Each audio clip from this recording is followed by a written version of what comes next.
Hello student, welcome back to my YouTube channel. Guys, आपका हमारे channel में स्वागत है। गाइज, आज फिर मैं आपके लिए लेकर आया हूँ एक मोस्ट इंपॉर्टेंट क्वेश्चनों की वीडियो, जो कि मैं अभी शूट कर चुका था, पर वो किसी वजह से ख़राब हो गई वीडियो, तो दोबारा शूट करनी पड़ रही है। तो आज की वीडियो में भी मैं आपके लिए मोस्ट 5 इंपॉर्टेंट क्वेश्चन लेकर आया हूँ। जैसे आपको इससे पहले वाली वीडियो में मोस्ट इंपॉर्टेंट क्वेश्चन दिए हुए हैं, इससे पहले जितनी भी हमने वीडियो बनाई सभी मोस्ट रिपीटेड क्वेश्चन उसमें मैंने लिए हैं। तो आज की वीडियो में भी मैंने पूरे 5 क्वेश्चन लिए हैं जो मोस्ट रिपीटेड क्वेश्चन है और आपके एग्जाम में पूछे जाते हैं। ठीक है, तो चलिए वीडियो को स्टार्ट करते हैं। वीडियो को स्टार्ट करने से पहले अगर आपने चैनल को सब्सक्राइब नहीं किया, चैनल को सब्सक्राइब कर दीजिए और वीडियो को भी लाइक कर दीजिए। तो आज की वीडियो में पूरे 5 क्वेश्चन है हमारे, जो कि हम करने वाले हैं।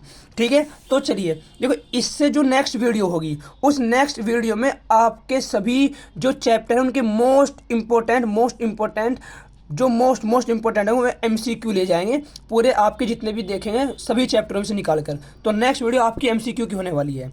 तो सबसे पहले हम इनको करते हैं, और ये भी सभी वे क्वेश्चन हैं जो कई बार आपके एग्जाम में रिपीट हुए हैं। ठीक है, तो देखिए, तो फर्स्ट क्वेश्चन है वो मैं आपको लास्ट में कराऊंगा, क्योंकि फर्स्ट क्वेश्चन आपका वेरी मोस्ट इंपॉर्टेंट क्वेश्चन है। इससे पहले मैं आपको 2, 3, 4, 5 और आफ्टर दैट उसके बाद हम फर्स्ट क्वेश्चन करेंगे। तो हम क्वेश्चन नंबर 2 से स्टार्ट करेंगे, क्योंकि फर्स्ट क्वेश्चन आपका मोस्ट इंपॉर्टेंट क्वेश्चन है और जो थोड़ा सा लॉन्ग है और आपको आसानी से और बहुत आराम से समझाना है। तो क्वेश्चन 2 से स्टार्ट करते हैं। क्वेश्चन 2 भी आपका इंपॉर्टेंट है, 2 बार आपके एग्जाम में पूछा जा चुका है। 2023 वाले में पूछा गया है और उससे पहले एग्जाम में पूछा गया है। और ये कहा है कि एक पासे को एक बार फेंका जाता है, निम्नलिखित को प्राप्त करने की प्रायिकता ज्ञात कीजिए। एक अभाज्य संख्या और 2 और 6 के बीच स्थित कोई संख्या। अब एक पासे को बोलते हैं, पासे बोलते हैं जो आपका डाइस होता है, लीडो का दाना होता है। एक लीडो का दाना होता है और उसने कहा उसको फेंका जाता है।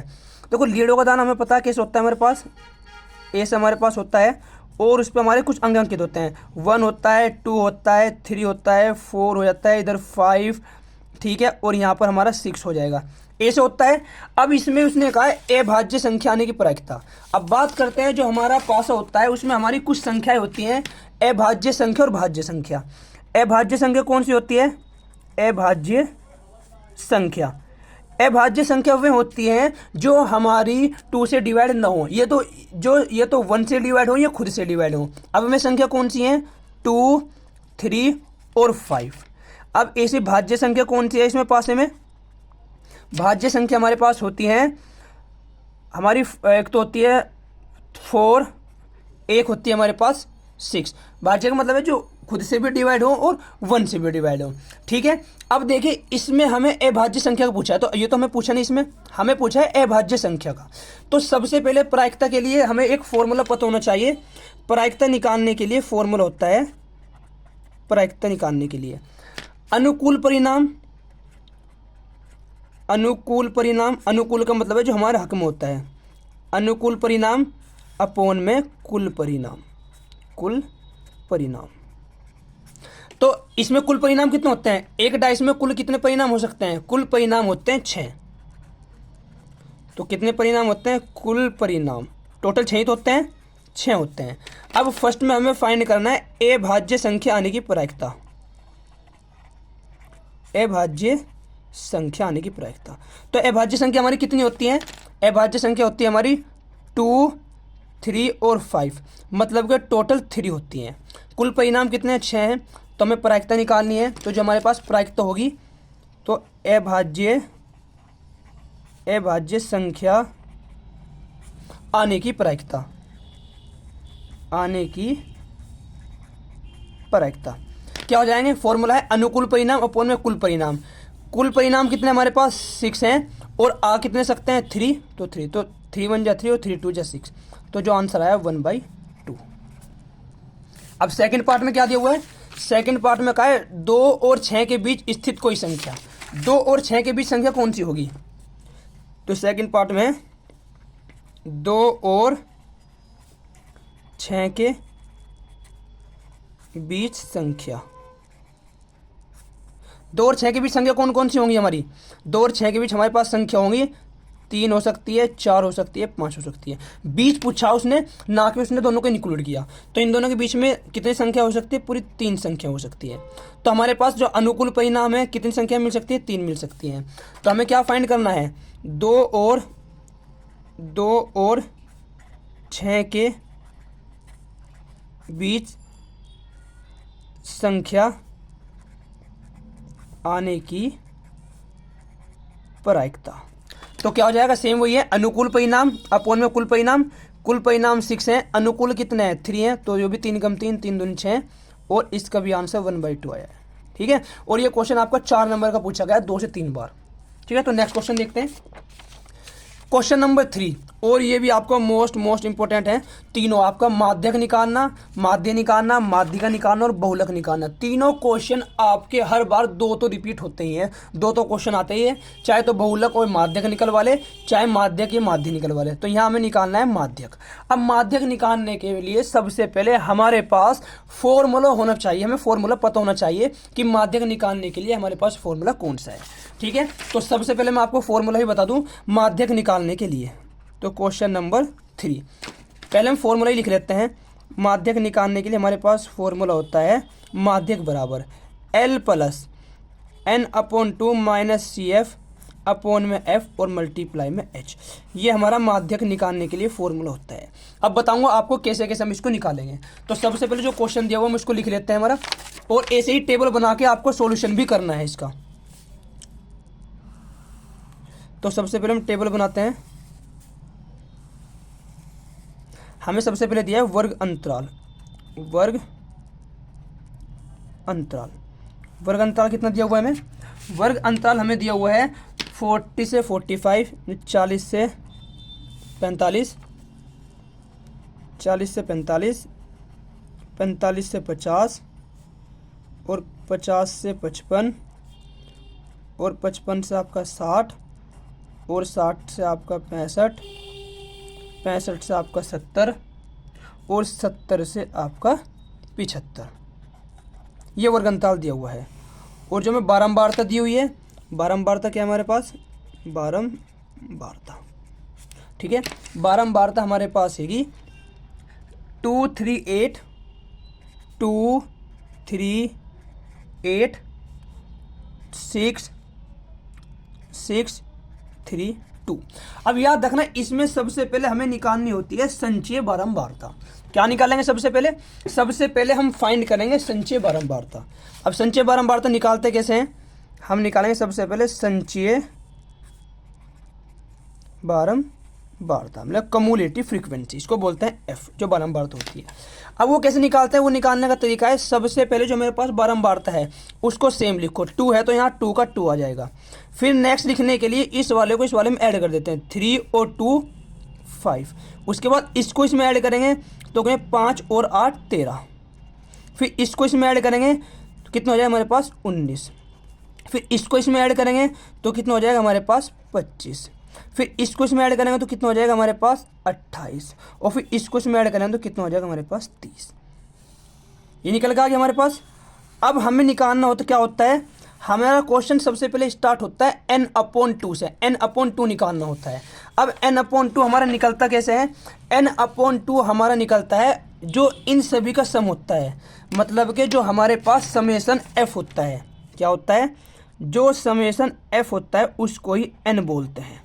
ठीक है, तो सबको प्लस कर देते हैं, 2 5 5 और 6 11 11 और 8 19 25 और 5 30, कितना आया 30। अब आपको एक लॉजिक बता दूं, हमें कैसे पता लगेगा कि हमारी जो संचयी बारंबारता है वो सही लिख ली। देखो, इसका सम और इसका सम दोनों इक्वल होते हैं। अगर ये दोनों इक्वल है इसका मतलब है मैंने इसका सम भी सही किया है और मैंने संचयी बारंबारता भी सही निकाली है। अगर मैच नहीं हो रहा, ये तो मैंने सम में मिस्टेक किया है, ये फिर मैंने संचयी बारंबारता निकालने में मिस्टेक की है। अब सबसे पहले मैं क्या निकालूंगा, n/2 निकालूंगा। अब देखिए n मेरे पास निकालते हैं सबसे पहले n/2। अब बात करते हैं n का मान कितना आया है, n का मान आया 30 और अपॉन में 2, तो डिवाइड करेंगे हमारे पास निकल के आ जाएगा 15। अब हमें ये 15 ये देखना है, n/2 हमारे पास निकल गया। अब हमें CF F H और L निकालना है। अब हमें n/2 15 आया, 15 ये देखना है कि वो इन पूरे में से किन दो नंबरों के बीच में आ रहा है। तो जो 15 है, 15 हमारा इन दो नंबरों के बीच में आ रहा है, किनके, इन दोनों के बीच में आ रहा है ना 15। तो जिन नंबरों के बीच में आ रहा है उसका ऊपर वाला मेरा CF होता है, कितना होता है, CF होता है। तो ऊपरले वाला CF इन दोनों के बीच में पड़ रहा है, उसके ऊपरले वाला। अब इसके नीचे के सामने जो हमारे पास बारंबारता है वो हमारे पास होता है एफ। ठीक है, और जो इसके सामने वर्ग अंतराल है, वर्ग अंतराल का फर्स्ट वाला होता है हमारा एल, और एच होता है इन सभी के बीच का गैप। गैप कितना है हमारे पास? 5-5 का गैप है। तो सारी चीज़ लिख लेंगे, हमें सारी चीज़ मिल चुकी। उसके बाद फिर डायरेक्टली फॉर्मूले में रखेंगे इसको। अब बात करते हैं n/2 कितना आया? n/2 आया हमारे पास 15। ठीक है, फिर हमारे पास CF कितना आया? CF हमारे पास आया 13। ठीक है, और हमारे पास F कितना आया? F आया हमारे पास 6। हमारे पास L कितना आया? L है हमारे पास 55, और H हमारे पास है 5। मिल गया हमें। अब हम डायरेक्टली अपने इस फॉर्मूले में रखेंगे और सॉल्यूशन निकालेंगे। हमें निकालना है माध्यक। क्या निकालना है हमें? माध्यक। माध्यक इक्वल एल का मान कितना है? एल का मान हमारे पास है 55, तो हमने रख दिया 55 प्लस n/2 15 था, 15 रखा, माइनस CF कितना है हमारे पास? 13, ये हमने 13 रखा, और अपॉन में F कितना है हमारे पास? 6, मल्टीप्लाई H हमारे पास कितना है? H हमारे पास है, H हम लिखना भूल गए, H 5 है ये रहा। ठीक है, तो माध्यक ये 55 हुआ, प्लस ये माइनस हो गया तो 2 बचेगा, अपॉन में 6 और मल्टीप्लाई में 5। तो 5 की मल्टीप्लाई करेंगे कितना आएगा हमारे पास? 55 प्लस में 10/6। तो हम इसको 10 से डिवाइड करेंगे, वो सॉरी 6 को 10 से डिवाइड 6 से 10 को डिवाइड करेंगे तो कितना आएगा हमारे पास? ये आएगा 6 कम 6 और 6 चंग 36, कुछ समथिंग इतना आ जाएगा, निकल गया। ठीक है, तो जब इसको ऐड कर देंगे तो 56.6 समथिंग आ जाएगा आंसर हमारे पास। और ये हमारा बहुलक माध्यक था। ठीक है, बहुलक वाले और माध्य वाले मैंने इससे पहले वाली जो वीडियो ली उनमें करा चुका हूँ। ठीक है, आप उन वीडियो को भी देखें, उन वीडियो का लिंक आपको इस वीडियो के डिस्क्रिप्शन में मिल जाएगा। ठीक है, तो नेक्स्ट क्वेश्चन देखते हैं। क्वेश्चन नंबर नेक्स्ट में क्या दिया हुआ है, देखिए हमारे पास है क्वेश्चन नंबर 4। क्वेश्चन 4 में कहा है 21 सेंटीमीटर त्रिज्या वाले एक वृत्त की कोई जीवा केंद्र पर एक समकोण आंतरित करती है, संगत लघु वृत्तखंड का क्षेत्रफल ज्ञात कीजिए। अब आपको एक चीज याद रखनी है, इसमें हमारे से 2-3 टाइप से क्वेश्चन पूछता है। एक तो संगत लघु वृत्तखंड, दीर्घ वृत्तखंड, ये त्रिज्या खंड, दीर्घ त्रिज्या खंड, ये लघु त्रिज्या खंड पूछता है। अब कैसे देखो, 21 सेंटीमीटर त्रिज्या वाले एक वृत्त की कोई जीवा, कोई एक सर्कल है हमारे पास, कोई एक क्या हमारे पास, कोई एक वृत्त है जिसकी जो त्रिज्या है वो कितनी है? 21 सेंटीमीटर है। अब उसने कहा त्रिज्या एक वृत्त की कोई जीवा केंद्र पर एक समकोण आंतरित करती है। जीवा हमें पता है जो परिधि को परिधि से मिलाए और किससे न होकर जाए? सेंटर से न होकर जाए। वो सेंटर पर कितने डिग्री का एंगल बनाती है? वो सेंटर पर समकोण बनाती है। समकोण बोलते हैं 90 डिग्री को, और इसकी जो त्रिज्या है वो कितनी है? 21 सेंटीमीटर। ठीक है, उसने कहा संगत लघु वृत्तखंड, लघु वृत्तखंड होता है हमारे पास ये वाला, कौन सा होता है? इसको बोलते हैं लघु वृत्तखंड, और जो पूरा होता है इसको बोलते हैं दीर्घ वृत्तखंड, दीर्घ वृत्तखंड। ठीक है, अब इसको फाइंड कैसे करते हैं वो देखिए आप। तो हमें लघु वृत्तखंड निकालना है, तो लघु वृत्तखंड निकालने के लिए सबसे पहले जो दे रखा हम वो लिख लेंगे। त्रिज्या कितनी दी हुई है हमें? त्रिज्या हमें दी हुई है उसने 21 सेंटीमीटर। उसके बाद कोण कितना दिया हुआ है हमें? कोण दिया हुआ है थीटा दे रखा, मतलब कि 90 डिग्री। अब हमें लघु वृत्तखंड निकालना है। लघु वृत्तखंड ये वाला पार्ट है। अब देखिए हम कैसे निकालेंगे। अगर मैं ये हमें पता है ये क्या होता है, ये होता है हमारे पास त्रिज्या खंड। ठीक है, ये पूरा त्रिज्या खंड होता है। अगर मैं इस त्रिज्या खंड में से यो त्रिभुज का क्षेत्रफल माइनस कर दूं तो मेरे पास इसका क्षेत्रफल निकल के आ जाएगा। तो हम यूँ ही करेंगे, इस त्रिज्या खंड के क्षेत्रफल में से त्रिभुज का क्षेत्रफल माइनस कर देंगे तो यूँ निकल के आ जाएगा। तो हमें निकालना है लघु वृत्तखंड, लघु वृत्तखंड। अब क्वेश्चन में एक मोस्ट इंपोर्टेंट बात है, कभी कभी क्वेश्चन में वो ओनली कहता है कि इसका वृत्तखंड फाइंड करो। अब ये नहीं कहता हो कि दीर्घ वृत्तखंड फाइंड करना है, लघु वृत्तखंड फाइंड करना है। तो इस कंडीशन में आपको याद रखना है, अगर वह कुछ नहीं कहता तो उस कंडीशन में आपको लघु वृत्तखंड ही फाइंड करना है, ये लघु त्रिज्या खंड ही फाइंड करना है। दीर्घ जब भी फाइंड करेंगे जब वो क्वेश्चन में कहेगा। तो लघु वृत्तखंड निकालने के लिए क्या करेंगे? त्रिज्या खंड के क्षेत्रफल में से त्रिज्या खंड का क्षेत्रफल, त्रिज्या खंड के क्षेत्रफल में से माइनस कर देंगे त्रिभुज का क्षेत्रफल, त्रिभुज का क्षेत्रफल हो गया माइनस। अब त्रिज्या खंड का क्षेत्रफल क्या होता है हमारे पास? थीटा अपॉन 360 मल्टीप्लाई में पाई आर स्क्वायर माइनस। अब त्रिभुज का क्षेत्रफल सर्कल के अंदर अलग होता है। वैसे हमें पता है त्रिभुज का क्षेत्रफल होता है, अगर हाइट दे रखी हो 1/2, ऊंचाई मल्टीप्लाई आधार मल्टीप्लाई में ऊंचाई। बट अगर सर्कल के अंदर बन रहा तो होता है 1/2 आर स्क्वायर साइन थीटा। कुछ बच्चे कन्फ्यूज होते हैं कि 1/2 आर स्क्वायर साइन थीटा क्यों आता है, तो सर्कल के अंदर बना हुआ है इसीलिए 1/2 आर स्क्वायर साइन थीटा आता है।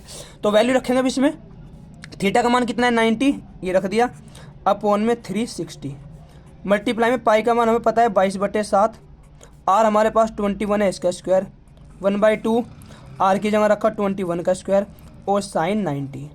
दोनों में से 21 का स्क्वायर कॉमन है, बाहर ले लेंगे इसको, 21 का स्क्वायर बाहर कॉमन ले लिया, ठीक है। अब एक चीज़ देखो, 9 चौक 36, 4 बार डिवाइड हुआ 1/4, मल्टीप्लाई में 22/7, ये बाहर चला गया, माइनस 1/2 और साइन 90 का मान कितना होता है, साइन 90 का मान होता है हमारे पास 1, ठीक है, ये आपको याद रखना है। तो 1/2 और यहाँ रख दिया हमने 1, तो 21 का स्क्वायर होता है 441। अब यहाँ 2 दूनी 4 और 2 से 11 बार, ठीक है, ठीक है। तो ये हो गया हमारे पास ऊपर 11 और अपन में 7 दूनी 14 और माइनस का 1/2।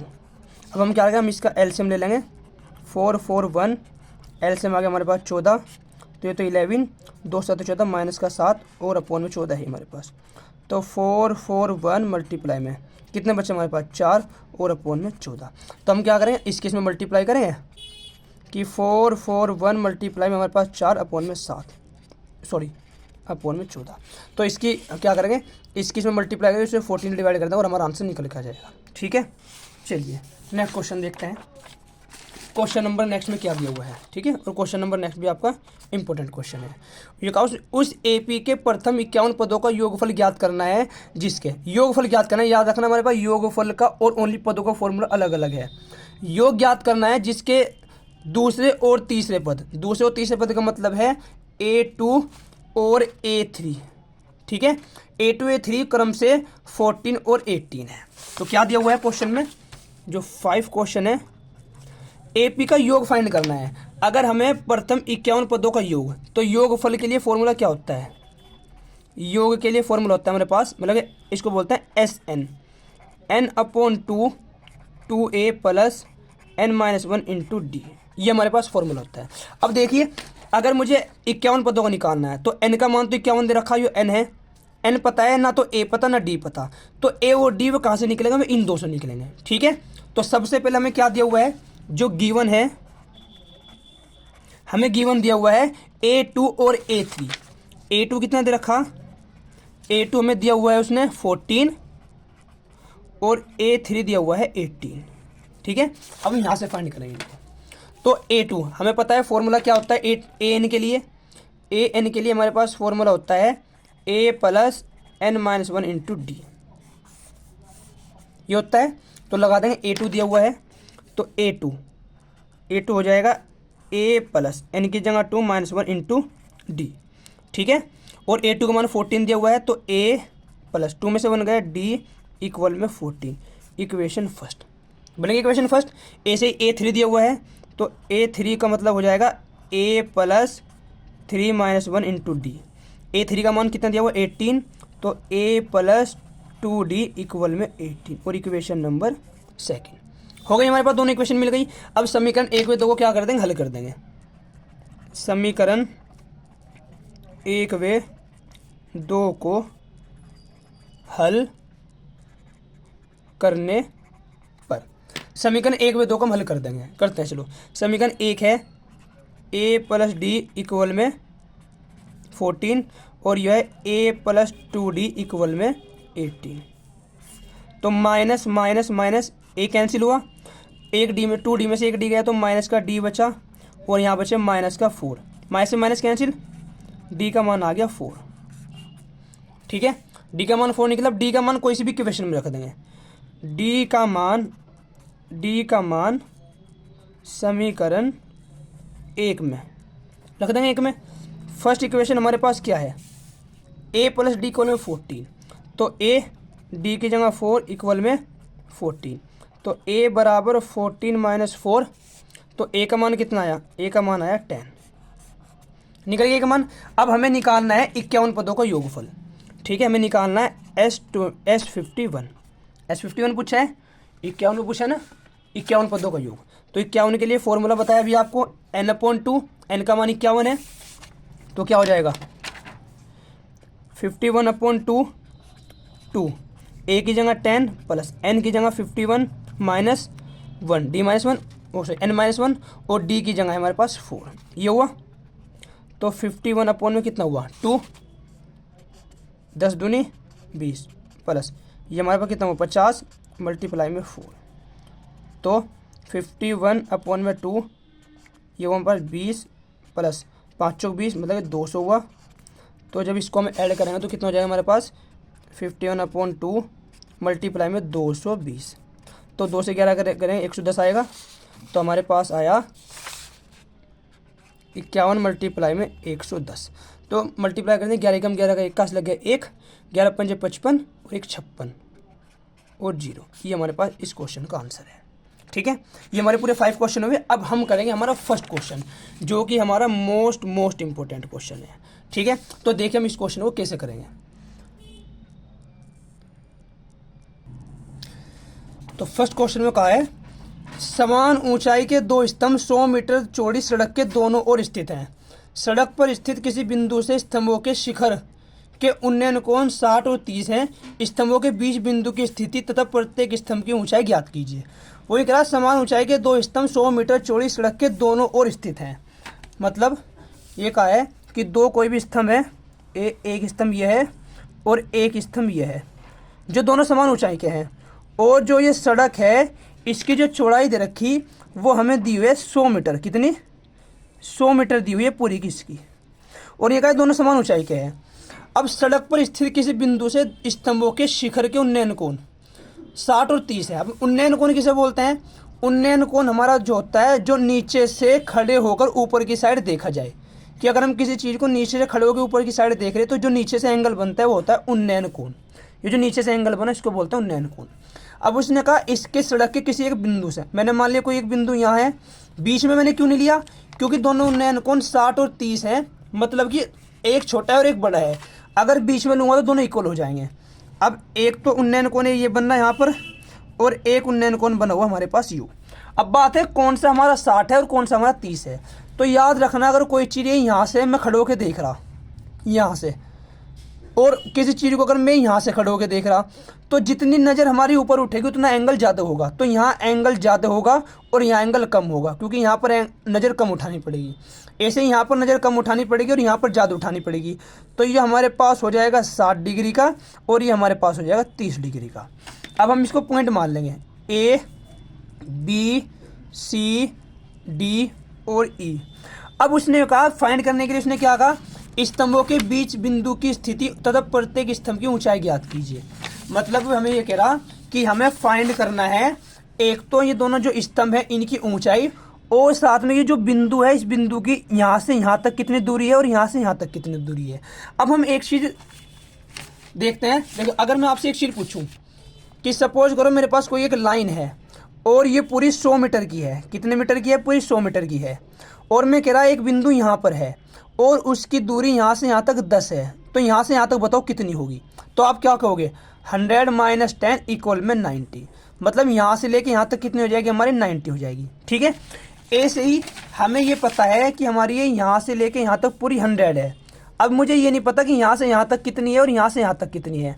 तो मैं एक काम करूँगा, मैं यहाँ से यहाँ तक x मान लूँगा कि मैंने मान लिया यहाँ से यहाँ तक x है। तो यहाँ से यहाँ तक कितनी हो जाएगी? यहाँ से यहाँ तक हो जाएगी 100 माइनस x।